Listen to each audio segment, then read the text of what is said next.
할렐루야. 예배하는 여러분들의 삶에 하나님께서 준비하신 은혜의 복이 충만하기를 축복합니다. 함께 따라합시다. 여호와는 우리와 함께 하시느니라. 인생에 하나님이 계시냐 안 계시냐, 또 길을 갈 때 누구와 함께 하느냐, 그것이 얼마나 중요합니까? 주님을 만난 것이 세상에 가장 귀한 복임을 믿습니다. 세상을 사는 방법은 여러 가지입니다. 저마다 확신을 갖고 살아요. 누구나 그렇습니다. 그냥 저냥 사는 사람은 그리 많지 않습니다. 누가 됐든 어린아이라 할지라도 자기 확신을 가지고 살아요. 그리고 내가 믿는 것, 내가 확신하는 것대로 하고 싶어하는 마음들이 다 있는 겁니다.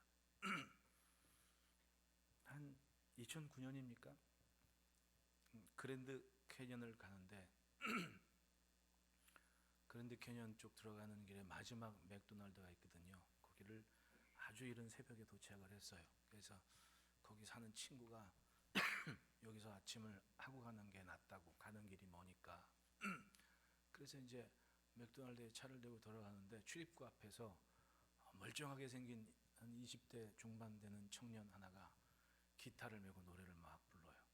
널빤지 하나가 써 있습니다. Give me a breakfast. 그래가지고 누가 봐도 죄송합니다. 누가 봐도 그지구나 이렇게.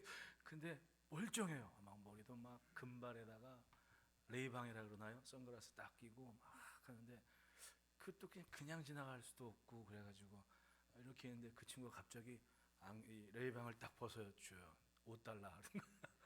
5달러 내리는 거지. 이거 $5면 살 수가 있는 거라고, 사가라고. 그래서 그 뭐 $5를 받고 그 선글라스를 가지면 뭐합니까? 그래서 돈이 왜 필요하냐 했더니 이거 아침 먹으려고 필요하다고. 그냥 아침 사주마. 그리고 이제 $5를 줬더니 그럼 이제 선글라스는 내 거 아니에요. 근데 필요 없다 그러더니, 필요 없다 그랬더니 자기가 다시 써요. 그럼 같이 들어갈 줄 알았더니 또 기타를 잡고 기타를 막 칩니다. 알고 봤더니 이 친구는 그냥 아침이면 매일 서서 거기서 돈 받는 친구였던 거예요.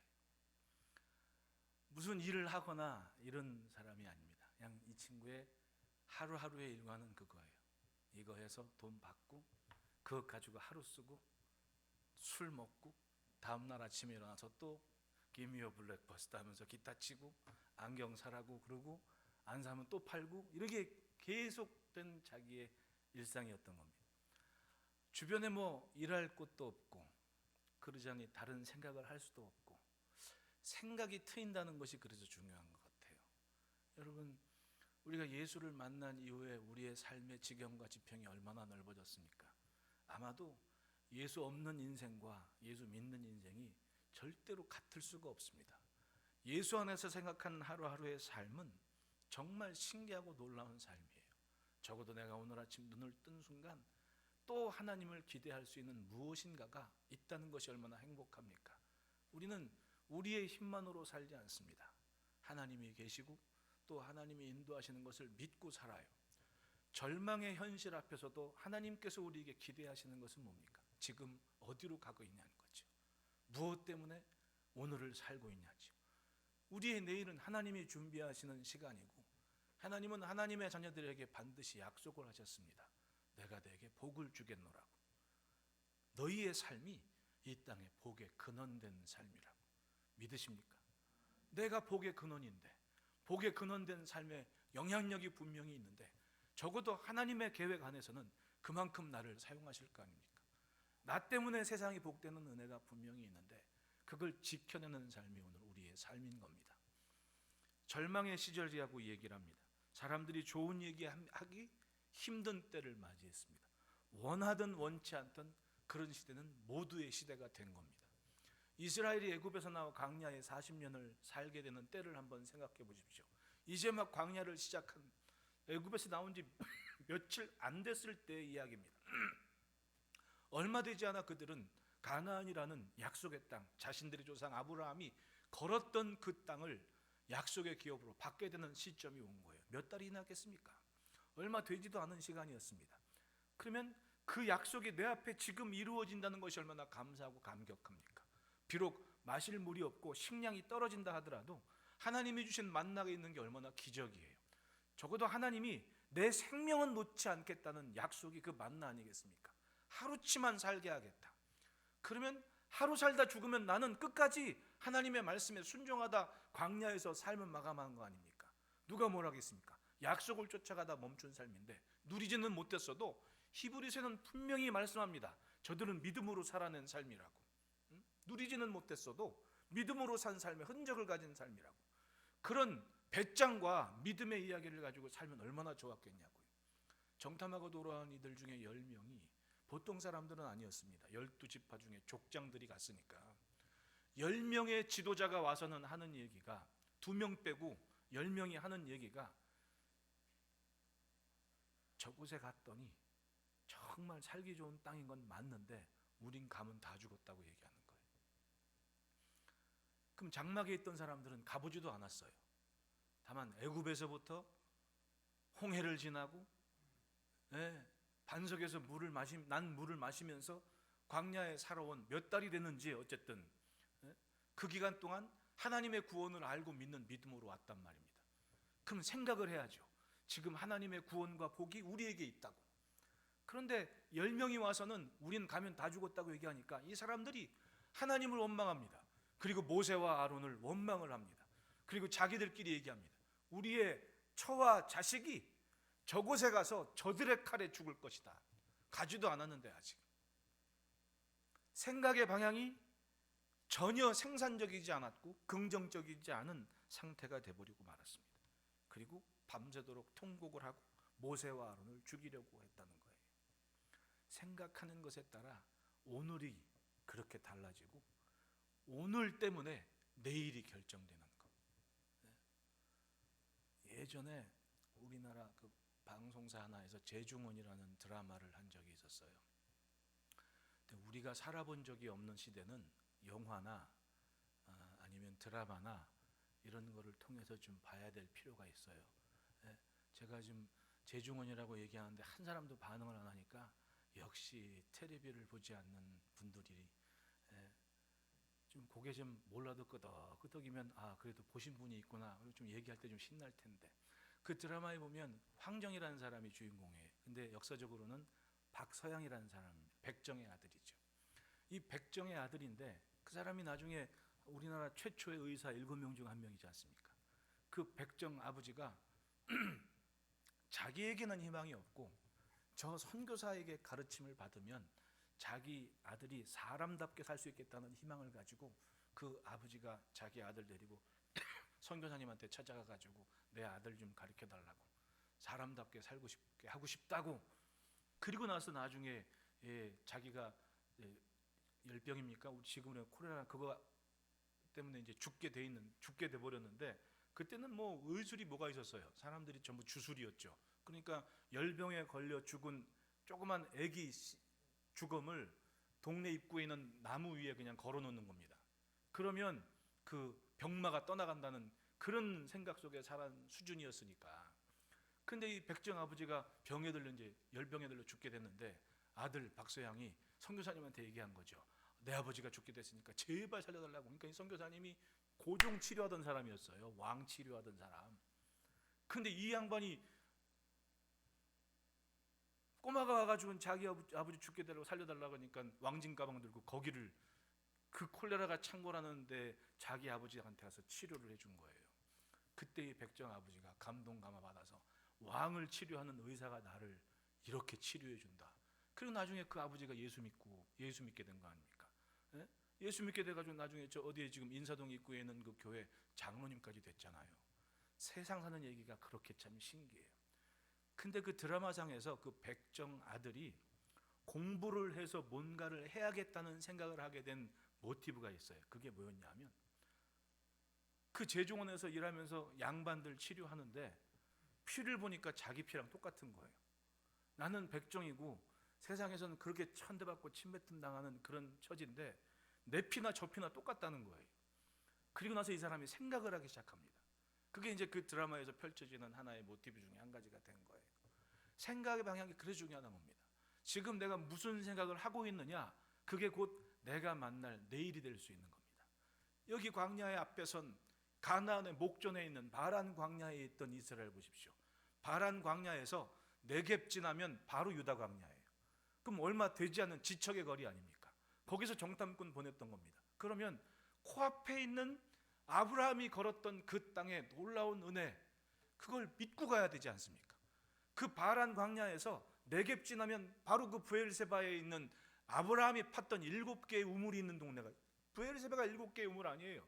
역사에 자신들의 조상이 약 400여 년 전 그때 있었던 자기 조상들의 흔적이 고스란히 그 땅에 남아있는 곳 아닙니까? 그럼 믿어야죠. 근데 이 사람들의 생각이 절망에 빠졌습니다. 생각이 부정적이 되니 절망의 나락에 떨어지고 말았습니다. 그리고 구원의 산 증인이었던 모세와 아론을 죽이려고 하고 있습니다. 갈렙과 여호수아를 죽이려고 하고 있습니다. 왜냐하면 내 생각과 맞지 않다는 겁니다. 나는 가면 죽겠다고 하는데 이 사람들은 가면 산다고, 복이라고 얘기하니까 믿으면 좋은데 나랑 다른 소리를 하니까 죽이려고 들었다는 얘기입니다. 그게 본문의 상황이었습니다. 똑같은 상황에서 소망을 품은 여호수아와 갈렙을 보십시오. 7절 말씀 보면 이스라엘 자손은 온 회중에 말하여 이르되 우리가 두루 다니며 정탐한 땅은 심히 아름다운 땅이라. 8절 여호와께서 우리를 기뻐하시면 우리를 그 땅으로 인도하여 들이시고 그 땅을 우리에게 주시리라. 이는 과연 젖과 꿀이 흐르는 땅이니라. 9절 다만 여호와를 거역하지는 말라. 또 그 땅 백성을 두려워하지 말라. 그들은 우리의 먹이라. 그들의 보호자는 그들에게서 떠났고 여호와는 우리와 함께 하시느니라. 차이가 바로 이거였습니다. 똑같은 오늘을 살지만 여호수아와 갈렙은 믿었어요. 여호와는 우리와 함께 하시느니라. 우리의 형편이 어떤지, 우리의 수준이 어떤지, 우리의 상황이 어떤지 그건 중요하지 않았습니다. 지금 우리는 하나님께서 함께 하시고 계시다. 저들의 신은 그들에게서 떠났다. 이 차이였어요. 그랬더니 생각이 열렸습니다. 믿음이 막힌 문을 열었고 막힌 세상에 열문을 향해 들어가는 그 문을 발견을 한 거예요. 좋은 것을 보여주신 하나님을 믿고 기대하며 여호와는 우리와 함께 하시느니라 라고 선포를 합니다.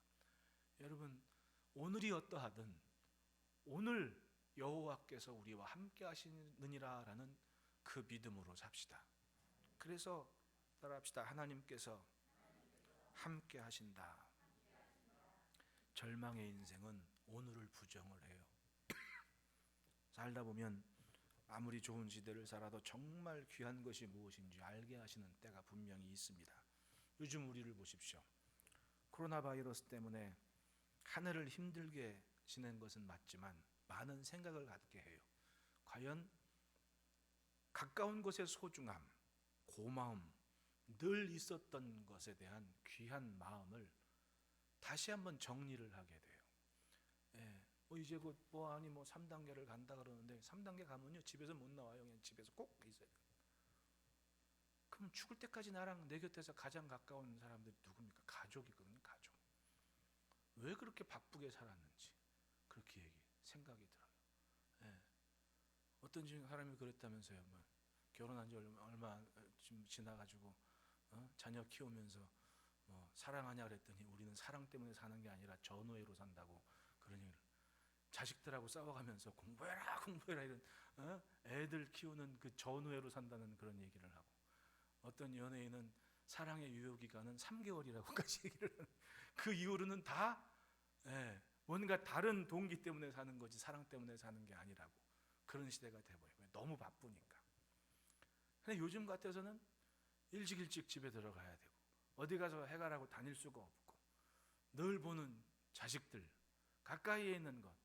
근데 막말로 세상 난리 나면 마지막까지 같이 있을 사람들, 그게 결국은 가까이 있는 사람들입니다. 또 예배 보십시오. 정말 중요한 게 예배인 줄 알아요.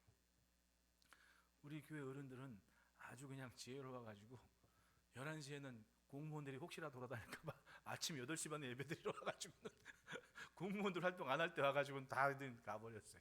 그러니까 11시 예배보다 아침 8시 반 예배가 더 많은 것 같아. 예배를 사랑하는 그 마음, 이것만큼은 내가 지키겠다 하는 그 간절함이 있습니다. 그러니까 오히려 예배가 얼마나 중요한지 새삼 각인되는 때가 돼버린 거예요. 그 극성맞은 마음, 좋은 쪽으로 극성이라는 얘기. 어떻게 해서는 예배를 드리겠다고 영상 딱 들여놓고 그냥 아주 순식간에, 제가 아침에도 그런 얘기했습니다. 아마 사탄이 깜짝 놀랐을 거라고. 세상에 이런 나라가 다 있냐고. 어지간한 같으면 교회 가지 못하게 집에서 이제 통제를 하고 제한을 하면 그냥 집에서 콕 있고 자기들끼리 알아서 할 텐데, 웬걸 교회를 못 가도 교회 예배 드리는 실시간으로 이렇게 그냥 온 나라 교회, 온 나라의 교회들이 전부 다 그렇게 해버리는 거야. 아마 사탄이 깜짝 놀래. 세상에 이런 나라가 다 있나? 이랬을 거 아니냐고요. 예? 다 따로따로 있지만 같은 마음 같은 뜻으로 예배, 뭐 작은 모니터 앞이건 큰 모니터 앞 같이 예배를 드리고 있다는 이 놀라운 일을 이때가 아니면 언제 경험해 보겠냐고. 생각하기에 따라 정말 놀라운 일을 이루어 가고 있는 한 해가 돼버린 겁니다. 큰 일을 이루었죠. 예, 그리고 저력을 알게 된 거예요. 아, 대한민국 교회 성도의 예배를 사모하는 그 저력이 이 정도구나. 안 되면 되게 하라. 그러니까 휴대폰 하나만 있으면 어디선지 다 드리는 거야. 어떤 집에도 보니까 집에서 예배를 드려도 아주 그냥 정장을 하고 다리 모으고 막 그냥 일어날 때 일어나고 앉을 때 앉고 딱 그렇게 예배를 드린단 말이죠. 장소의 문제가 아니에요. 이제는 예배에 동참하고 있다는 얘기지. 그러니까 영상을 보시는 분들도 이 시간에 아멘 아멘 아멘 달면 내가 누가 달았는지 알지. 실시간으로 다. 예, 이게 믿음의 저력이고, 예전에 미처 알고는 있지만 표현하지 못했던 것이 이제는 공개적으로 표현되는, 나타나는 그런 때가 돼버린 거예요. 하나님이 계시고 안 계시고가 이렇게 차이가 나요. 여호와께서 우리와 함께 하신다는 생각이 없으면 이룰 수 없는 모습들이 그렇게 참 많다는 거죠. 그럼 여러분, 여전히 하나님께서 일하시는 것을 믿고 하나님의 백성의 길을 지켜냅시다. 그래서 따라합시다. 의심은 있던 길도 지은다. 1절부터 3절 말씀은 보면 온 회중이 소리를 높여 부르짖으며 백성이 밤새도록 통곡했다 그래요. 그리고 이스라엘 자손이 다 모세와 아론을 원망하고 온 회중이 그들에게 이르러 우리가 애굽 땅에서 죽었거나 이 광야에서 죽었으면 좋았을 것을. 참 이게 얼마나 어리석은 모습입니까? 지금 살리시려고, 아브라함과 한 약속의 땅에 이르게 하시려고 이끌어내셔서 기적을 경험하게 했습니다. 애굽에 퍼붓는 재앙을 보십시오. 세상에 그 재앙을 누가 견딥니까? 근데 이스라엘은 당당하게 그 재앙을 견뎌냈습니다. 어떤 상황에서도 견딜 만한 그런 세월을 보내온 겁니다. 왜냐하면 처음부터 이들은 하루의 생각의 개념이 저녁이 되며 아침이 되냐 아닙니까? 캄캄한 밤이 하루의 시작인 거예요. 그리고 기대를 하죠. 내일 해가 뜬다는 그 생각을 가지고 기대감을 갖습니다. 이게 그들의 하루하루의 일생의 모습인 거예요. 그렇게 견딘 세월이 얼마나 중요합니까? 뭐 때문에 견뎠습니까? 하나님이 하신 약속이 있기 때문에 아닙니까? 그 약속이 지금 이루어지고 있는 거예요. 근데 생각은 어떻게 돼요? 원망을 하는 순간 어떻게 돼? 우리가 애굽 땅에서 죽었거나 광야에서 차라리 죽었으면 좋았을 걸, 이렇게 얘기를 해요. 그리고 3절에 여호와가 우리를 그 땅으로 인도하여 칼에 쓰러지게 하려 하는가라고. 가지도 않고 지레짐작 여기서부터 죽을 거 뭐하러 가나? 처자식이 거기서 다 죽겠네, 이렇게 하고 있는 거예요. 이제껏 걸어온 길에서 만난 하나님의 흔적과 역사를 한순간에 지워버립니다. 지금 자신들을 구원하신 하나님을 믿지 못하겠다는 거예요. 이게 인생의 어리석음 아닙니까? 가만히 보면 사람은 듣고 싶은 것만 들어요. 사실이 뭐냐는 중요하지 않아요. 듣고 싶은 것만 들어요. 그게 사람이에요. 사람의 습성입니다. 그러니까 여러분, 홈쇼핑 보고 있다가 저 제품이 좋고 안 좋고는 일단 관심은 없어. 내가 좋아하는 건가 아닌가 그러면 좋고 안 좋고는 떠나서 일단 누르고 보는 거 아니에요. 내가 반품을 하더라도 일단 사고 봐야지. 안 그래요? 여긴 다 착하신 분만 계시구나. 네. 반품을 하더라도 일단 사고는 봐야 되는 거야. 네?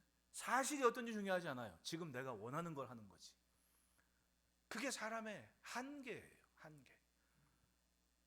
이 사람들이 듣고 싶은 것만 들어가지고 불안했지. 솔직히 지금 제대로 가고 있는지. 먹는 거는 만나와 메추라기를 먹는데 성경에도 나왔잖아요. 애굽에서 먹는 거에 비해 그렇게 양질의 식사는 아니었던 것 같아요. 왜냐하면 이제껏 먹어왔던 걸 먹지 새 걸 먹기가 좀 애매모호하잖아요. 적응이 안 된 거지. 그러니까 먹는 것도 그렇지 물도 마음대로 구할 수 있나? 하나님이 광야에 샘을 내시긴 하시지만 보장할 수가 없는 거예요. 그러니까 두려움과 걱정이 있었죠. 근데 두려움과 염려가 있는 상황에서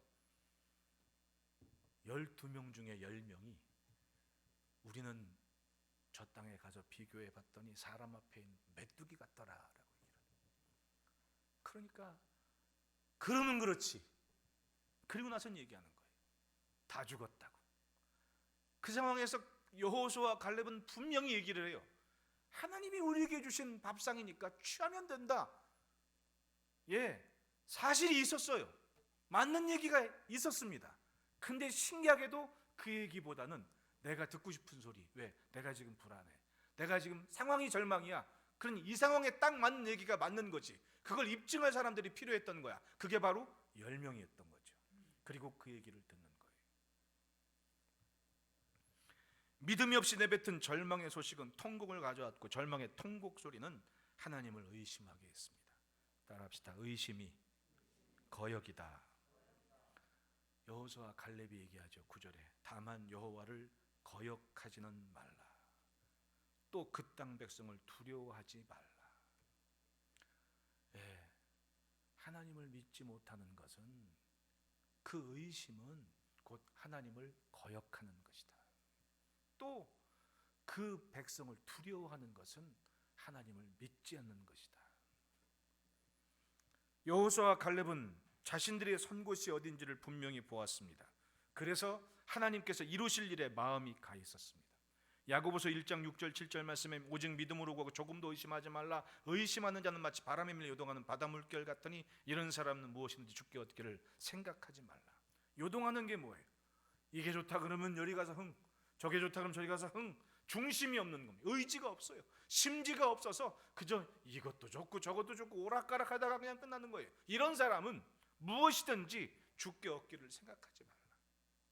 오늘 비록 광야에 있어도 하나님께서 하시는 일이기 때문에 우리는 믿는다. 여호와께서 함께 하시면 이룰 수 있는 일이다라는 믿음의 소리, 그걸 듣지 않았던 거예요. 하나님께서는 모세에게 말씀합니다. 민수기 14장 11절 말씀에 이 백성이 어느 때까지 나를 멸시하겠느냐. 내가 그들 중에 많은 이적을 행하였으나 어느 때까지 나를 믿지 않겠느냐. 그들의 원망과 그들의 불평, 그들의 두려움을 하나님을 멸시하는 것으로 보았고 하나님을 믿지 않는 것으로 여겼다는 겁니다. 우리의 삶에는 하나님께서 하나님을 알만하게 하신 것들을 많이 남겨놓으셨어요. 그렇기 때문에 오늘 우리가 이 아침에 예배하는 거 아닙니까? 부인할 수 없는 하나님의 흔적이 우리에게 있습니다. 그런데 의심하는 순간 내 삶에 안개가 끼는 거예요. 안개가 끼면 한치 앞을 모르는 겁니다. 예, 여러분 아무리 비행기, 공항에 가면 비행기 있잖아요. 그건 이렇게 눈이 와도 비행기 떠요. 예? 비가 와도 비행기는 뜨는 거예요. 예? 저는 국민학교 때 비 오면 비행기가 전혀 못 뜨는 줄 알았어요. 왜냐하면 친구 녀석 아버지가 관제탑에서 근무했거든요. 김포공항에. 근데 그 친구가 이름도 기억나. 응렬이야 이름이. 얼마나 그걸 생각을 했으면 이름까지 지금도 기억하겠냐고. 근데 이 녀석이 비행기 태워준다고 해서 그러냐고. 그래서 비행기 타는 약속할 날이 됐어요. 아침 7시까지 자기 집에 오래요. 7시까지 갔습니다. 다음날 친구 하나 하고 그 친구네 집에 갔거든요. 딱 갔더니 그 친구 하는 얘기가 비가 와서 비행기를 못 뜬대. 그래서 어린 마음에 비가 오면 비행기가 못 뜨는구나. 근데 좀 자라서 보니까 웬걸 비행기는 비 오는 거랑 상관이 없더라고. 이렇게 해서 구름 위로만 올라가니까 뭐 비 오건 말건 그냥 뜰 거 다 뜨더라고. 속은 거야. 그 친구가 뻥친 거지. 그걸 커서야 알았더니 뭐예요? 그래서 이름을 여태 기억해. 응렬이. 그런데 비행기가 못 뜰 때가 있어요. 어느 때냐? 안개가 끼면 못 떠요.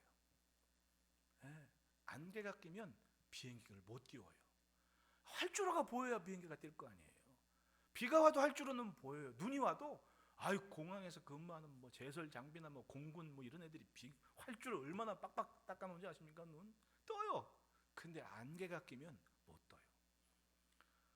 우리의 삶의 신앙에 의심이 곧 안개입니다. 하나씩 둘씩 이 생각의 장애가 생긴 순간 그 의심은 곧 아무런 하나님의 역사를 기대할 수 없게끔 내 마음의 문을, 생각의 문을 닫아버린다는 겁니다. 하나님은 그것을 거역과 멸시로 여기셨던 겁니다. 의심은 마치 축복의 길을 가는 이스라엘에게 길이 없는 것 같은 상황을 만들어버리고 말았습니다. 분명 지금 언젠가 믿었던 자신들의 조상의 약속이 이루어지는 시간인데 그 길 위에 있으면서도 전혀 누릴 수 없는 그런 상황을 만들고 말았다는 거예요. 여러분, 아직 오지 않은 내일을 하나님 없이 생각하지 맙시다.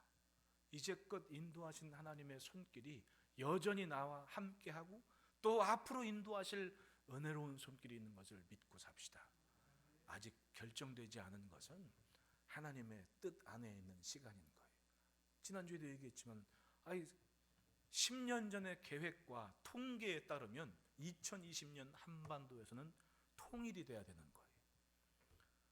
근데 이 코비드-19이 있을 줄 누가 알았겠습니까? 사람의 생각과 뜻대로, 계산대로, 경험대로 이루어지는 세상인 것 같지요. 미래는 반드시 변수가 있습니다. 그 변수는 뭐냐? 하나님께서 하시고 싶은 일, 이것을 통해 무엇을 하시는지는 모르지만 상황은 분명합니다. 절망으로 맞닥뜨린 인생과 그럼에도 불구하고 여전히 하나님과 함께하는 인생이 만날 내일은 결코 같지 않다는 거예요. 하나님의 뜻에 이르는 삶이 되시기를 축복합니다. 그래서 둘째 따라합시다. 기뻐하시면 주시리라. 8절에 여호수아와 갈렙은 얘기합니다. 여호와께서 우리를 기뻐하시면 우리를 그 땅으로 인도하여 들이시고 그 땅을 우리에게 주시리라. 이는 과연 젖과 꿀이 흐르는 땅이라 하라. 여호수아 갈렙의 믿음은 자신들의 현실, 자신들의 상황이 어떠한지 그건 사실 중요하지 않았습니다. 내가 어떻게 살아왔는지 중요하죠. 인간적으로 보면 그걸 어떻게 무시해요? 살아온 삶을 어떻게 무시하겠냐고. 근데 여호수아 갈렙이 하나님을 믿는 순간은 전혀 개의치 않았습니다. 이 사람들 불과 몇 달 전까지만 하더라도 애굽에서 벽돌 짓는 노예의 삶이었습니다. 이 사람들 아버지는 뭐였습니까? 고센 땅에서 바로에 말치는 사람들이었습니다. 조상들이. 왜냐하면 거기서 근 400년 살았으니까 아버지 할아버지 때 올라가 보면 결국은 요셉이 야곱과 아들들에게 아버지 바로가 어디서 살기를 원하냐 그러면 고센 땅을 달라 그러라고. 거기는 왕의 가축들 말들 키우는 곳이기 때문에 애굽 사람들이 천하게 여겨서 거기서 뭐 한다고 눈 하나 깜짝 안 할 테니까 그 땅에 있겠다고 얘기하라고. 그리고 고센 땅은 조금만 올라가면 유다 광야니까 할아버지가 살던 그 약속의 땅하고 정말 가까운 곳 아니냐고 이렇게 얘기하니까 고센 땅 달라고. 그 고센 땅에서 뭐 한 거예요? 바로 왕의 말치고 소치고 그렇게 산 겁니다. 이게 애굽 안에서의 유다의 신분적인 위치였습니다. 그러면 거기서 뭐가 나와요? 평생을 노예로 살았는데, 평생을 천한 일만 하고 살았는데 뭐가 나오겠냐고. 무슨 선한 것이 있겠냐는 말이죠.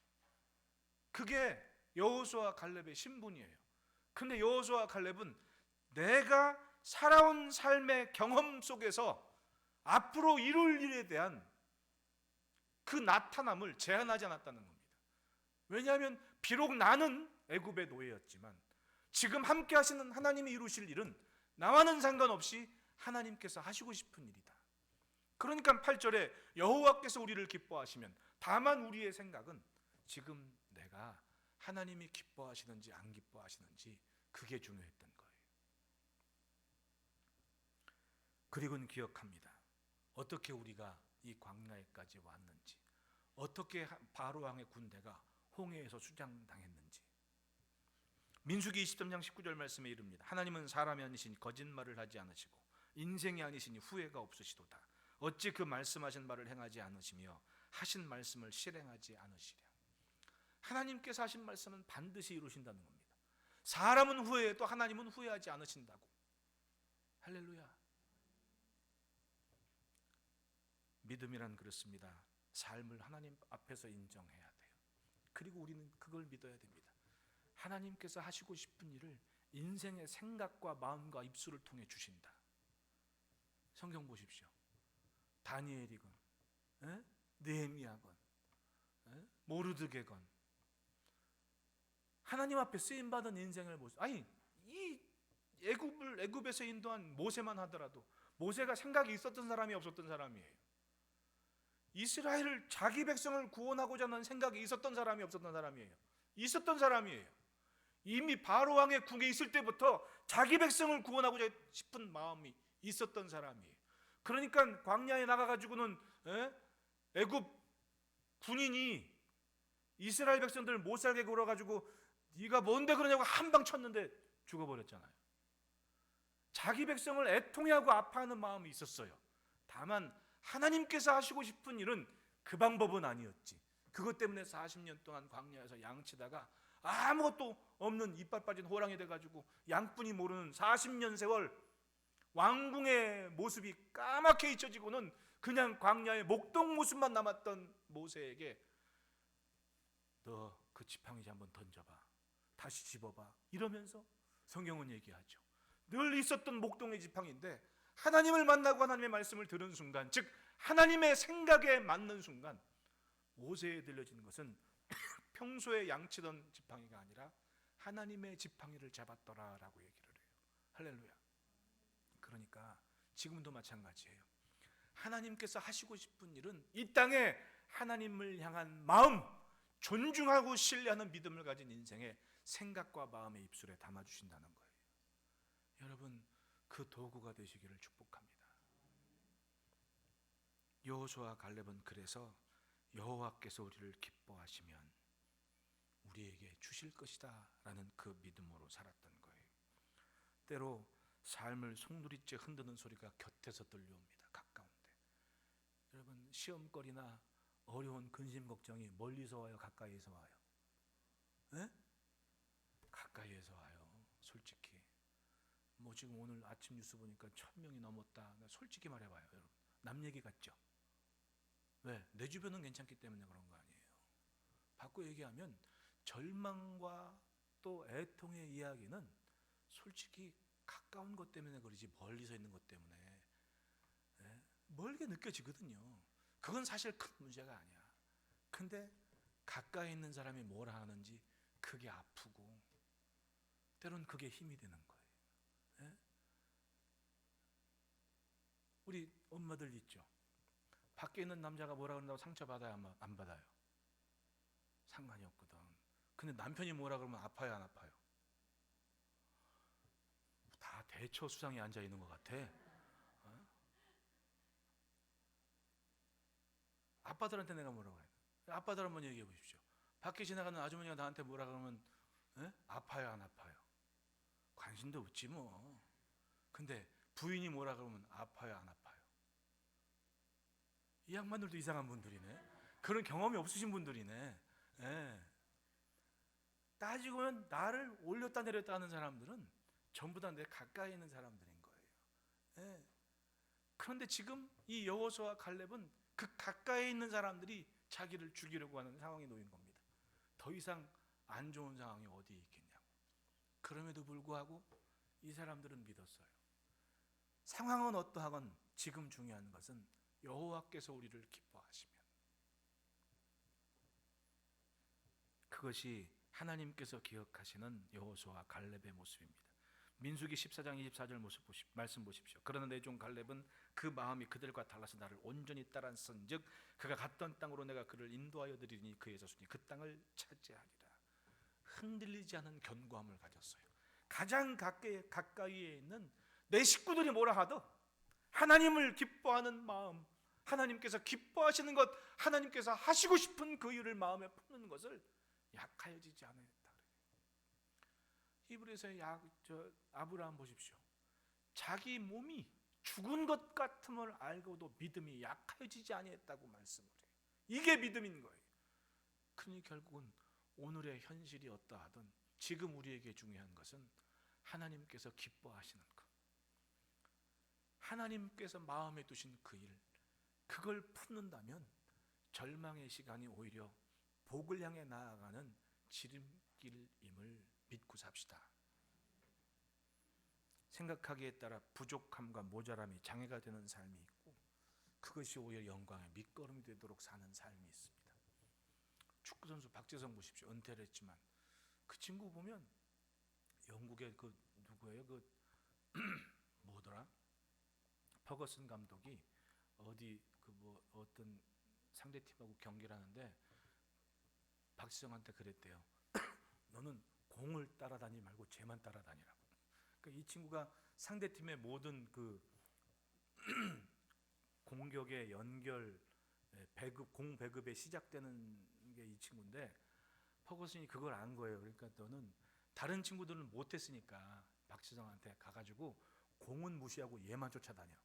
그러니까 그 경기를 지금 제가 가끔 보는데 공이 저쪽으로 가는데 박지성은 공으로 안 가요. 얘만 쫓아다니는 거예요.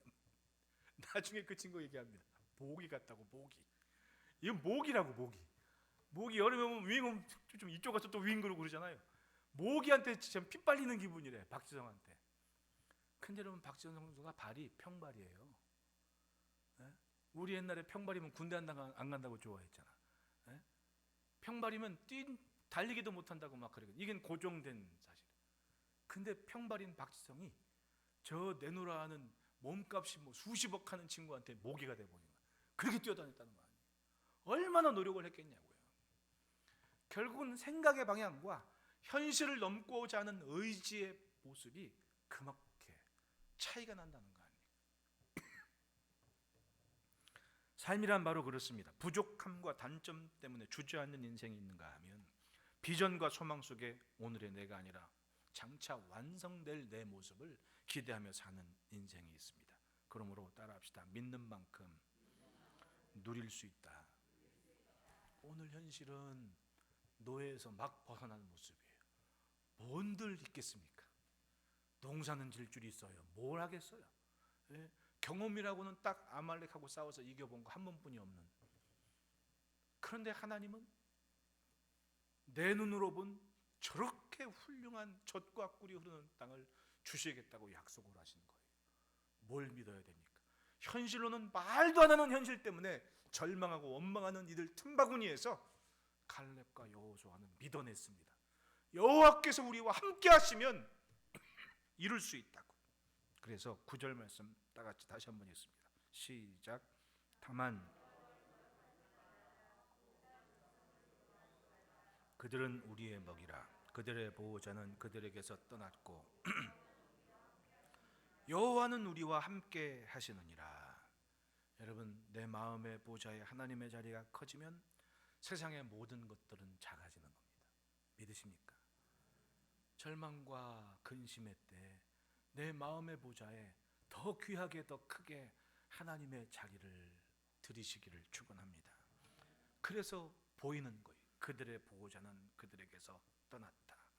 시대가 절망이어도 믿음만큼은 남습니다. 하나님은 이들의 믿음을 기억하셨습니다. 절망의 세대를 장사 지낸 후에 하나님은 이 믿음을 품은 인생에게 약속하셨던 그 미래를 온전히 누릴 수 있게 하셨다는 겁니다. 따라합시다. 지금 누리지 못하면 내일도 누리지 못한다.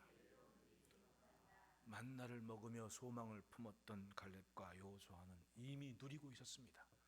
여호와께서 기뻐하시면 저것을 우리에게 주실 것이다. 그 순간 아무리 자기들이 사람 앞에 있는 메뚜기 같을지라도 그건 문제가 되지 않았습니다. 여호와께서 우리와 함께 하시기 때문에 메뚜기라 할지라도 사람을 이길 수 있는 그 놀라운 일을 그들은 이루어냈던 거예요. 할렐루야. 지금 무엇과 함께 하는가? 하나님과 함께 하심을 믿고 장차 오는 내일을 확신하시기를 축원합니다. 이제 곧 만날 2021년이 다른 이들은 상상하지 못했던 하나님이 준비하신 복을 누리는 그런 날들이 되시기를 축복합니다. 기도하겠습니다.